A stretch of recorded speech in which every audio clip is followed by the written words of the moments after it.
Beh, la Regione Veneto da sempre in qualche modo favorisce pubblicazioni, iniziative, approfondimenti. Beh, lo dicevo nell'intervento del convegno di oggi, questo mi ha emozionato. È un grandissimo lavoro.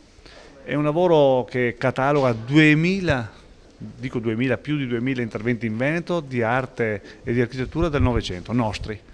Un lavoro straordinario secondo me perché in qualche modo ci consente di percorrere con lo sguardo cose che quando camminiamo per le nostre città in qualche modo diamo per scontate. Noi siamo la regione delle ville venete, del Palladio, delle città storiche, di Venezia con i suoi scorci straordinari del 500, del 600. Beh, credo che per chi che progetta, per gli ingegneri, gli architetti, per gli imprenditori, per gli artigiani, per i falegnami, per tutti noi, scorrere queste pagine, vedere quanto bel Veneto c'è nel nostro Novecento, quanti bravi architetti, professionisti, ingegneri hanno prodotto queste bellissime realtà che vanno preservate.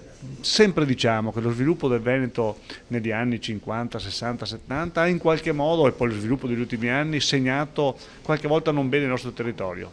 Forse è vero, forse dobbiamo ripensarlo, studiare, approfondire, tanto che questo lavoro andrà nel piano paesaggistico, nel nostro PTRC, però stiamo attenti, abbiamo tanto bello da valorizzare, tanto bello da salvaguardare, tanto bello che diamo per scontato e forse scorrere queste pagine sarà utile a tutti noi per ricordare i nostri scorci e le nostre bellezze.